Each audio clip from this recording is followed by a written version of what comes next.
Bienvenida, Sandra Torlucci.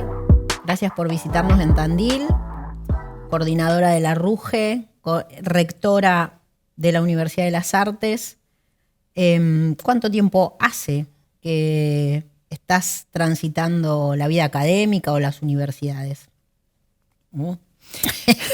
Las universidades, mi primer ingreso a una universidad fue en el año 1983. Hice el curso de ingreso y empecé mi carrera de letras en la Universidad Nacional de Lomas de Zamora, la primera cohorte de la carrera de letras en todavía dictadura militar.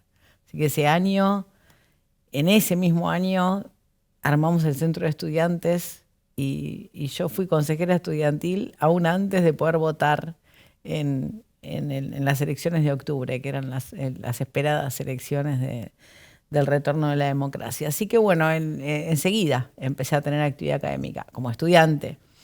Después empecé a dar clases en mi tercer año de la carrera como ayudante alumna. En esa época se decía así, ayudante segundo o ayudante alumna. Y nunca dejé de dar clases. Ahí cuando me recibí empecé a ser ayudante de primera, empecé a trabajar en la carrera docente, a investigar. Y seguí así hasta los 30 y algo, pocos, que me eligieron decana de un departamento de la Universidad de las Artes y empecé con la tarea que más me gusta hacer en la universidad, que es el participar del cogobierno universitario, en un lugar que ya es diferente al de ser consejera, que fue ser decana y bueno, y después ser rectora en la universidad. Ahí pensaba, además de este recorrido en distintos roles, tu elección justamente de ocupar un cargo de gestión, como es el de ser rectora, y la posibilidad también que te has dado de asumir también la representación de todo un movimiento, o por lo menos así lo sentimos, que tiene que ver con los feminismos en Latinoamérica y en Argentina.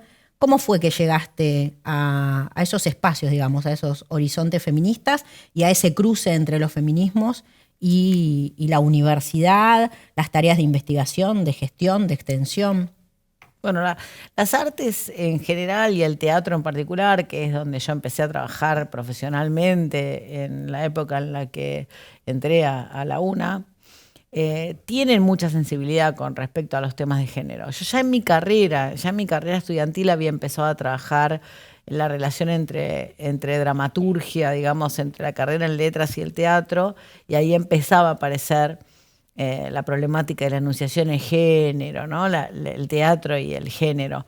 Y a partir de ahí empecé a trabajar directamente con el tema, haciendo teatro y conectándome con muchas feministas dentro del campo del arte. Y bueno, y era medio natural que dentro de la actividad artística apareciera el interés por abordar temáticas feministas. Ya en la investigación, en los proyectos de investigación, me acuerdo en los 90 yo ya había presentado proyectos de investigación con cuestiones de género. Leía mucho lo que había en ese momento, Alicia de Lauretis, ¿no?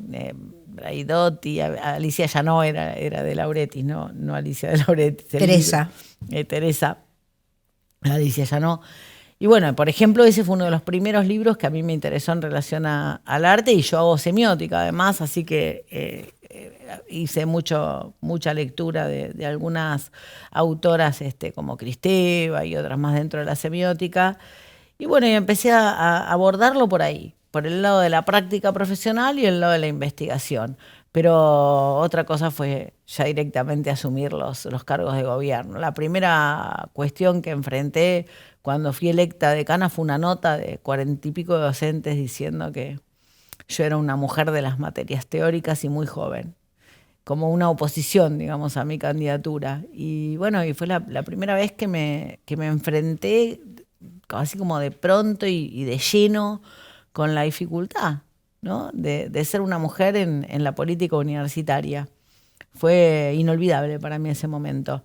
Y ahí tomé conciencia de la discriminación profunda que había en ámbitos que inclusive se pensaban progresistas, ¿no? Y no, bueno, existía una dificultad explícita. Y a partir de ahí empecé a militar directamente, no solamente a investigar, no solamente a trabajar artísticamente, sino directamente emprendí, digamos, una tarea militante. Me conecté con compañeras en filosofía y letras, que allá por los 90 estaban constituyendo el espacio de género, con Dora, ¿no? Que siempre está.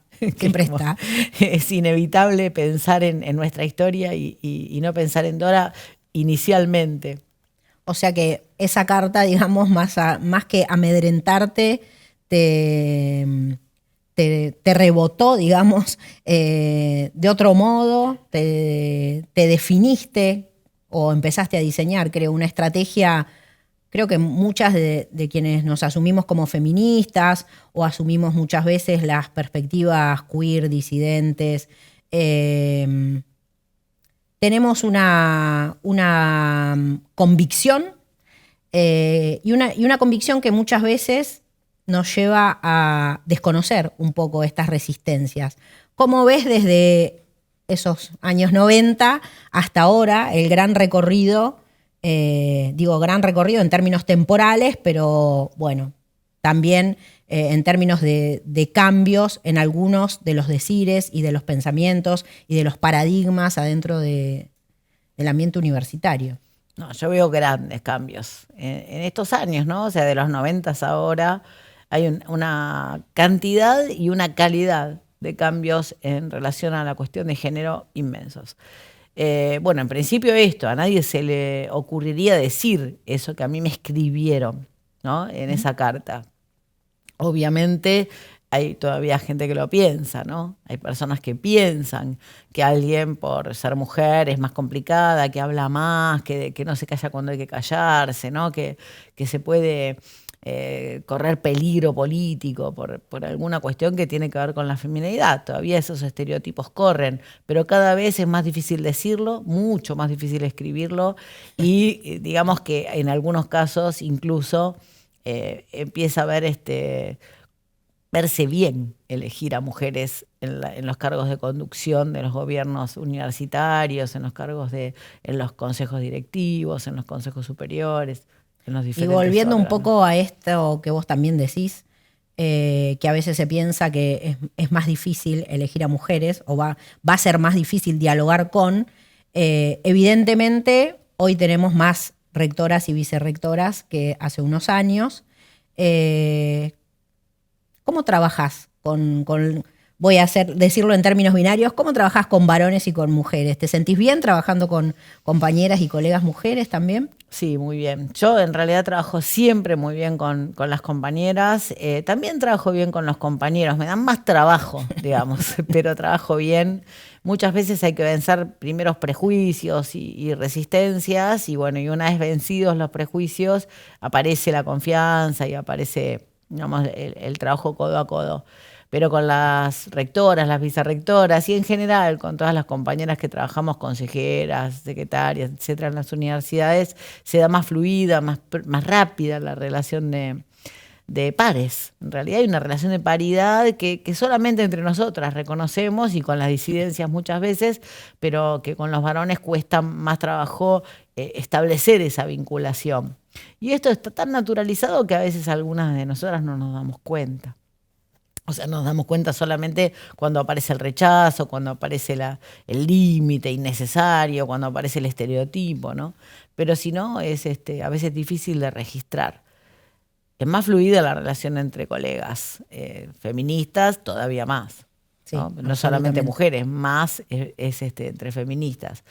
Llegamos a tener relaciones de amistad con algunas compañeras, por ejemplo, con Gabriela Dicker, lo voy a decir, con quien trabajamos muchísimo en conjunto, ¿no? Por la relación, o con Dora. Es mucho más fácil, casi ni hablamos, ¿no? Nos miramos y nos entendemos. Nos pasa también en la red con las compañeras como vos, como Vanessa, como Marisa. Es más fácil. Sí, que muchas veces, a mí lo que me pasa es que muchas veces, bueno, si alguien, que es una compañera la que le tenemos mucha confianza, orienta una discusión para algún lado o propone cierta solución para una situación, es casi intuitivo, digamos, decir, apostar en términos de confianza, y esto quiere decir también, obviamente, en términos de política, a lo que la compañera está proponiendo. Eso. Es que es una cuestión de sensibilidad y en ese sentido sí, a mí me parece importante decirlo, en el sentido positivo de lo que significan afectos y perceptos, sobre todo yo que vengo de las artes lo tengo claro, pero el feminismo lo dice permanentemente. Hay una cuestión que es diferente en relación a la sensibilidad que tenemos las mujeres en relación a la política, en relación a la gestión, en relación a la autoridad, en relación a los vínculos. Me parece que sí hay una diferencia marcada que tiene que ver con nuestra historia, con nuestros encuentros, nuestras solidaridades y con la forma de trabajar en conjunto, en equipo, en cooperación, en colectivos, digamos, ¿no? Me parece que ahí eso un poco, lo repito permanentemente, aparece una diferencia fundamental. Los compañeros rectores o los compañeros decanos o los compañeros, digamos, que gestionan y gobiernan y hacen política, tienen mucho cuidado siempre con la competencia, tienden a tardar en confiar, etcétera. Nosotras, entre nosotras nos entendemos rápido, sabemos que la competencia no ayuda, que hay que confiar, que hay que colaborar y que si no trabajamos en conjunto no vamos a ir a ninguna parte. No todo el mundo trabaja igual, obviamente, estoy diciendo una ecuación feminista, ¿no? Después hay problemas en algunas ocasiones, las personas tienen dificultades más allá del género, obviamente, pero es más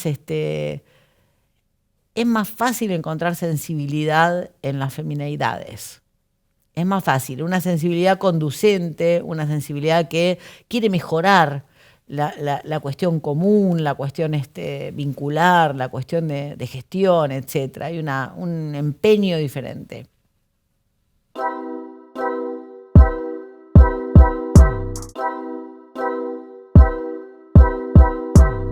Respecto de tu rol en la Red Interuniversitaria de Género y por la Igualdad, nunca me sé el nombre completo, pero estamos hablando de la RUGE, y tu iniciativa a sostenerla y a expandirla y a, creo, permitir un horizonte compartido, por lo menos de discusiones y de demandas. Esta institucionalización que creo ha habido, pero también te voy a pedir que comentes respecto de políticas de género en las universidades, me preguntaba si también ha venido acompañada de recursos humanos y económicos por parte de las distintas universidades, ¿no? O cómo ha sido recibida esa demanda por tus colegas rectores y rectoras. No es pareja ni las políticas de género son parejas en las universidades, ni los recursos que se han invertido en género son parejos tampoco. Y justamente están relacionadas a ambas cosas, ¿no?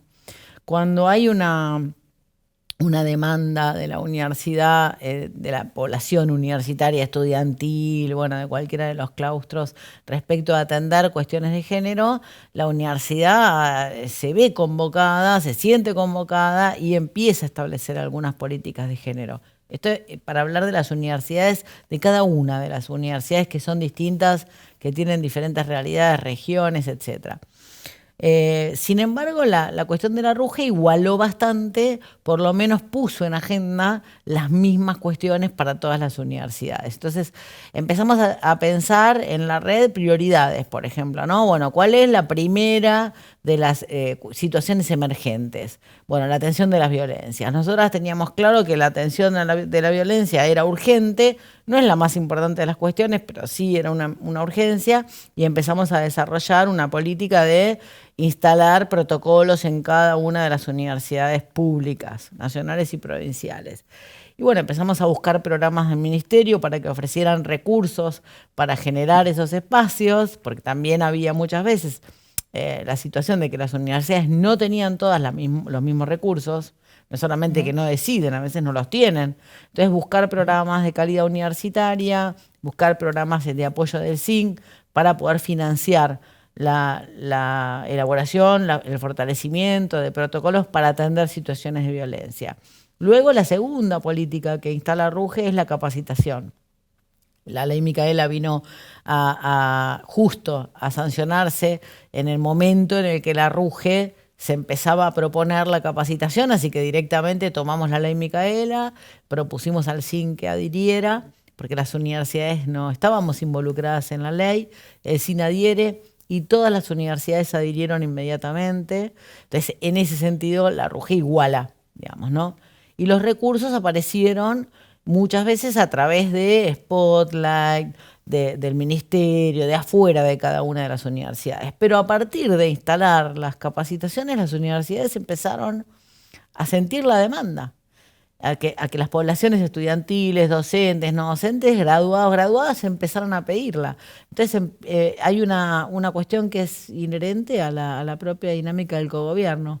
La universidad empieza a ofrecer recursos, a instalar espacios de capacitación, a instalar equipos de género para poder satisfacer esas demandas.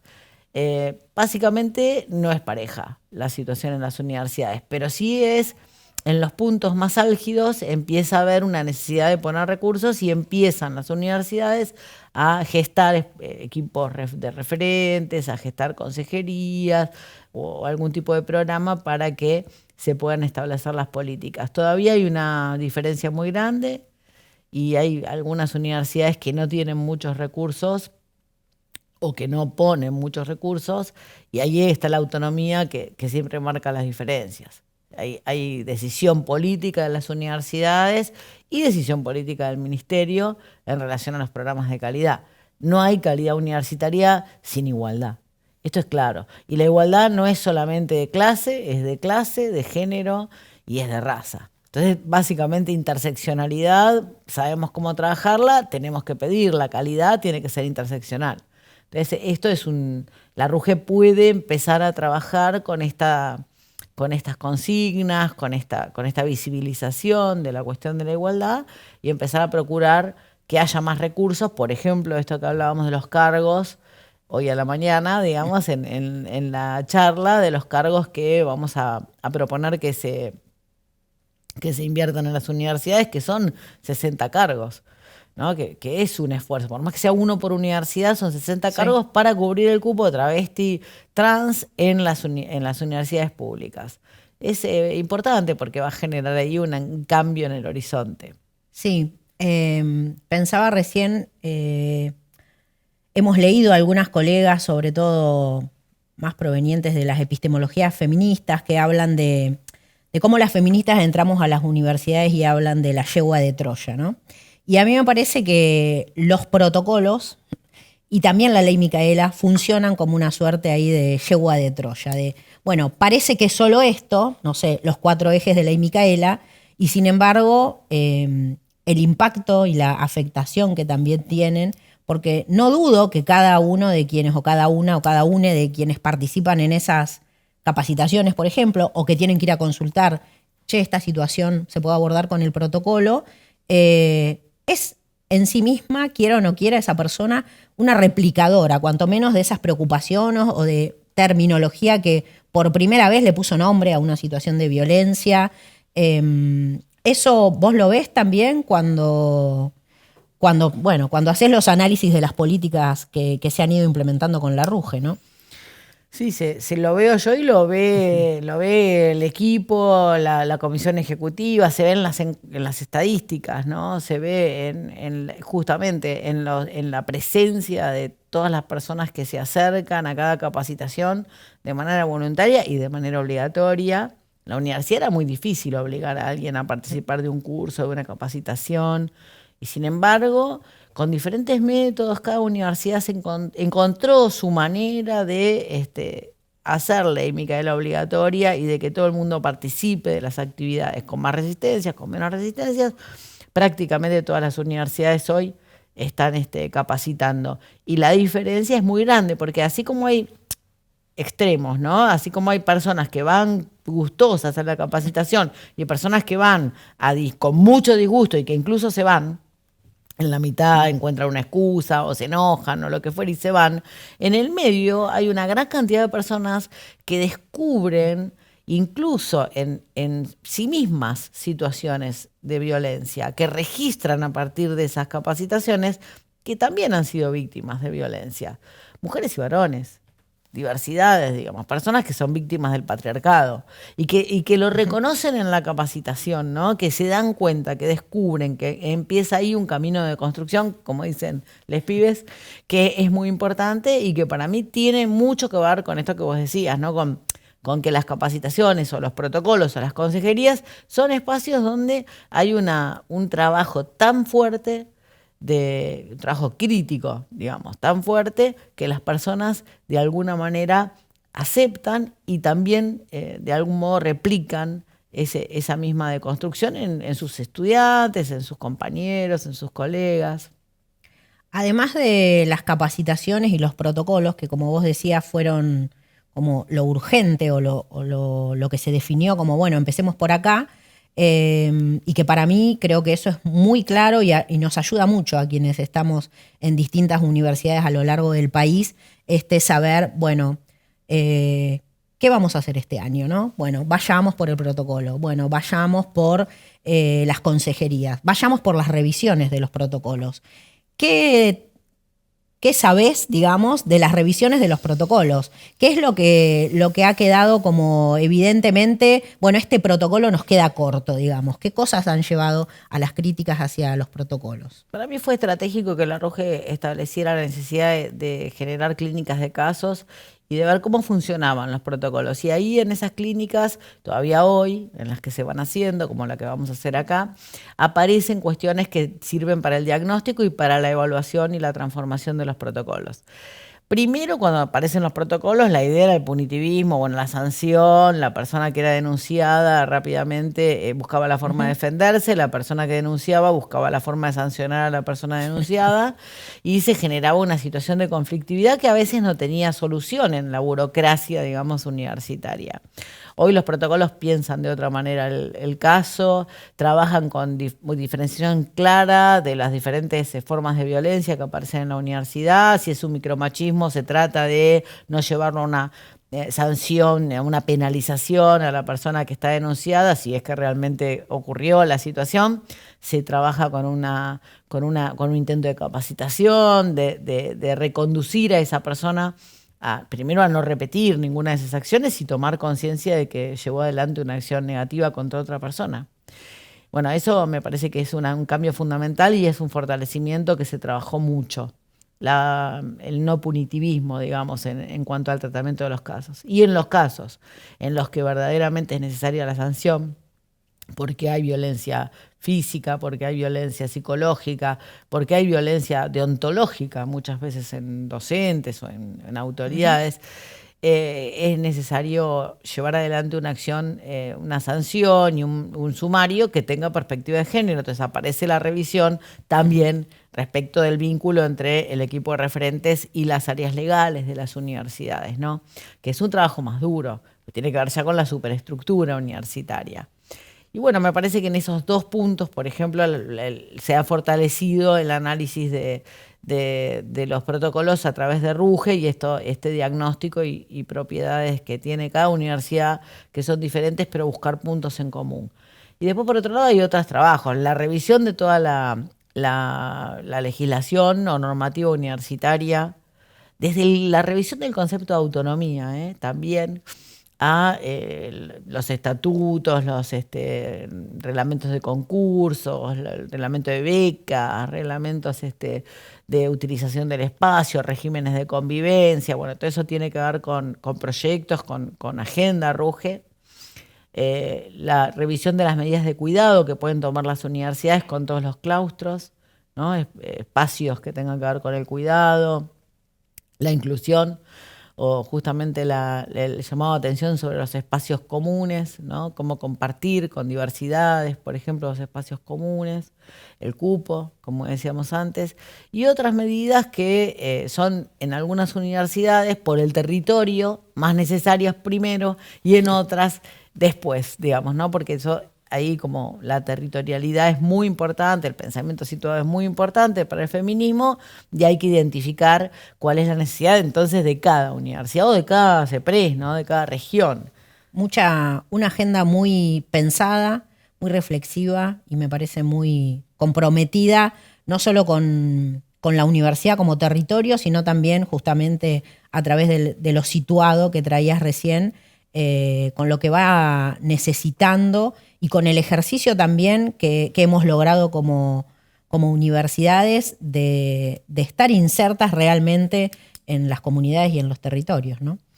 Bueno, fundamental esa relación. Me parece que es un cambio de paradigma en las universidades públicas el hecho de pensarse sin tanto muro, ¿no? Extramuros, de ir a hacer extensión, vinculación territorial, ver cuáles son necesidades de la población respecto del desarrollo, respecto de los cambios culturales, de las artes, de todos los aspectos del buen vivir de esos pueblos. Así que me parece que sí, que en ese sentido abarca a todo el sistema universitario en el sentido que tomó el compromiso. La universidad, el sistema público argentino tomó el compromiso de relacionarse de otra manera. Y la cuestión de género, como decíamos antes, es una cuestión fundamental dentro de lo que es la igualdad, la pluralidad, la transversalidad en el sistema universitario argentino. Así que, obviamente, es muy importante.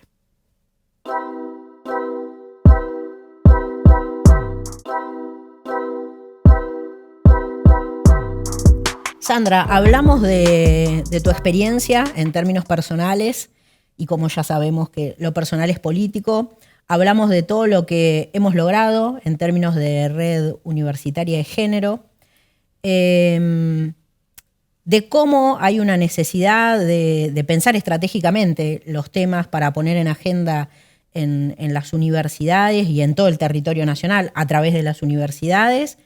Y nos quedaba un tema que nos gusta, que tiene que ver con algo que aparece siempre como muy sobrecargado por la sola palabra, que es las epistemologías, ¿no? ¿Cómo hacemos para discutir? Y también, de paso, te pregunto si es necesario discutir de epistemologías y de las perspectivas epistemológicas con las cuales no solo enseñamos e investigamos, sino también pensamos la propia institución. Y sí, mirar las universidades, mirarse a sí mismas las universidades implica mirar su estructura epistemológica, ¿no? Y me parece que en ese sentido los feminismos aportan muchísimo a la revisión epistemológica. La cuestión de los límites de la episteme son fundamentales, los límites de la episteme, para poder establecer cambios estructurales, sobre todo en las instituciones universitarias que están básicamente establecidas y organizadas de acuerdo a una epistemología logocentrista, a un formato napoleónico, ¿no? Universitario, etc. Entonces, eurocentrista, todo lo que ya sabemos. Entonces, básicamente, para poder cambiar un sistema, darle perspectiva de género, darle perspectiva social, darle una perspectiva de apertura y de pluralidad, es necesario revisar esos horizontes y esos límites, esos umbrales también, ¿no? Epistemológicos inferiores y superiores. Y bueno, es la revolución más difícil de lograr, pero de alguna manera la más necesaria. Entonces hay que ver cómo nos damos el debate. Si no lo damos en las universidades, no nos lo podemos dar en ningún lado, digamos, ¿no? Y los feminismos, de hecho, empezaron a dar el debate en las universidades. Después, esos debates, a mí lo que más me gusta es que se llevan, digamos, a la calle. O sea, los mismos debates que empiezan en la academia, en las investigaciones, etcétera, después se llevan a las aulas, se llevan a las calles, ¿no? Y aparece el término de construcción, y aparece interseccionalidad, y aparecen todos esos términos, división sexual del trabajo, digamos, que pasan directamente del nivel académico al nivel, digamos, de la militancia. También ese corrimiento de la élite científica, digamos, de la imposibilidad de acceder al mérito del científico, etcétera, empezó a pasar, que se revisó respecto del acceso que puede tener cualquiera a la ciencia, a la tecnología, a las artes, y que tiene que ver también con un principio de cambio de los feminismos y también de las políticas contemporáneas de cómo se comprenden las universidades. Pero la producción de conocimiento tiene que ser diferente para mí, y esa diferencia es una diferencia que tiene que ver con la epistemología, porque a partir de correr algunos prejuicios que están tan profundamente arraigados en la episteme, se abren las posibilidades y se mira el que no estaba. ¿no? O sea, lo más interesante de revisar las epistemologías es que empezás a incorporar aquello que no se veía. En Grecia los ilotas eran los esclavos y las mujeres. Bueno, no encontraban dentro de la civilización de ciudadanos, ¿no? Pero después cuando empiezan a incorporarse, alguien los ve y empiezan a incorporarse y empiezan a tener derechos. Los primeros derechos, que era hablar, ¿no? El primer derecho era hablar en el espacio público. Estaba pensando recién en esto de los corrimientos y el esfuerzo, ¿no? Por llevar adelante esos corrimientos de umbrales, corrimientos de los umbrales de tolerancia también que la propia institución tiene respecto de las propuestas feministas. ¿Cómo venimos con eso? Venimos complicadas porque, bueno, me pasa a mí lo mismo con las artes, ¿no? Ahí vuelve a confluir el problema de género con el problema de las artes, volver a insistir en que la forma de producir conocimientos no es una sola, que el método científico no es uno solo, que ha cambiado con el tiempo y que por qué no poder volver a cambiarlo si es necesario cambiarlo, porque el mundo demanda un cambio. Hoy en día las pedagogías, las metodologías, las formas de estructurar el conocimiento cambiaron y todavía hace falta ver esos cambios en la academia. O sea, ¿qué hacemos con un pibe que está preguntándole a la inteligencia artificial cómo responder un parcial? ¿Qué hacemos? No dejemos de decir, no sé, bueno, te tomo un parcialito, sacá el celular, decime vos a mí cómo buscás, formalo, no lo informes, trabajá con una tecnología que cambie el mundo. El mundo está demandando una revisión epistemológica también, ¿no? La posibilidad de garantizar derechos, la posibilidad de construir formas nuevas de conocimiento, de interseccionar la tecnología con otros conocimientos, con los afectos, con los perceptos, con los conceptos. La tecnología por sí misma es un instrumento que se puede usar para cualquier lado. Entonces, a mí me parece que la división del conocimiento que tiene la universidad es una complejidad muy grande. Y en ese sentido, es una batalla muy grande la que hay que dar desde los feminismos. Esa división que es competencia, que de hecho se llaman competencias, ¿no? Es un problema para trabajar los cambios que hace falta generar para la transformación de un mundo mejor, más plural. Entonces verdaderamente los problemas más graves son los límites epistemológicos. Y además, bueno, sabemos que la vida en la universidad, los concursos, las validaciones, la carrera académica, el que te aprueben un paper, que te publiquen, bueno, es una cadena de validaciones y muchas veces creo que los límites están ahí. Y en ponernos a pensar, no sé, en mi caso que dirijo bastantes tesis, sobre todo más de grado que de posgrado por ahora, y en pensar en la necesidad de pensar quién va a evaluar esta tesis, ¿no? Porque no todas y todos y todes conocemos perspectiva de género, fenomenología queer, pedagogías con perspectiva de género feministas, didácticas con perspectiva de género. Entonces, ¿quién va a evaluar las tesis de esos estudiantes que nosotras dirigimos? Sí. Tiene también un límite, o hay que pensarlo estratégicamente, que no es al que le caiga bien el tema, ¿no? ¿Se entiende? No, hay que hacer como en todo un trabajo muy lento y muy constante y permanente, y para mí hay que hacer un trabajo político en relación a eso, hasta en la dirección de tesis, hasta en la selección de jurados, hasta en la convocatoria de jurados por parte de las universidades. Tiene que haber cada vez más trabajo de consenso. Y ese trabajo de consenso, que la verdad es que las universidades logramos muchas veces, pues si querés, es la institución que tiene más tránsito democrático en el cogobierno, en el debate, en la pluralidad, etcétera. Bueno, ahora tiene que ponerse en valor de nuevo y empezar a revisarse en estas cuestiones. Cuando empiece a ver, viste cómo pasa en las universidades, hay mucho fracaso de muchos estudiantes porque usan lenguaje inclusivo o porque escriben sobre alguna cuestión o de alguna manera, en primera persona, por ejemplo, en una tesis o lo que sea. Cuando empieza a ver muchos estudiantes que se ponen de acuerdo, muchos que se ponen de acuerdo, y bueno, ahí la universidad, digamos, empieza a registrar que tiene que provocar algunos cambios, algunas transformaciones. Eso tal vez es mi mirada optimista sobre la posibilidad de transformar en este sentido la validación o lo que es meritocrático dentro de las universidades. Sí, absolutamente. Hace muy poco tuvimos la posibilidad de leer y de reflexionar también, pero de leer gente que reflexionó sobre la oportunidad que nos dieron los 100 años de la Reforma.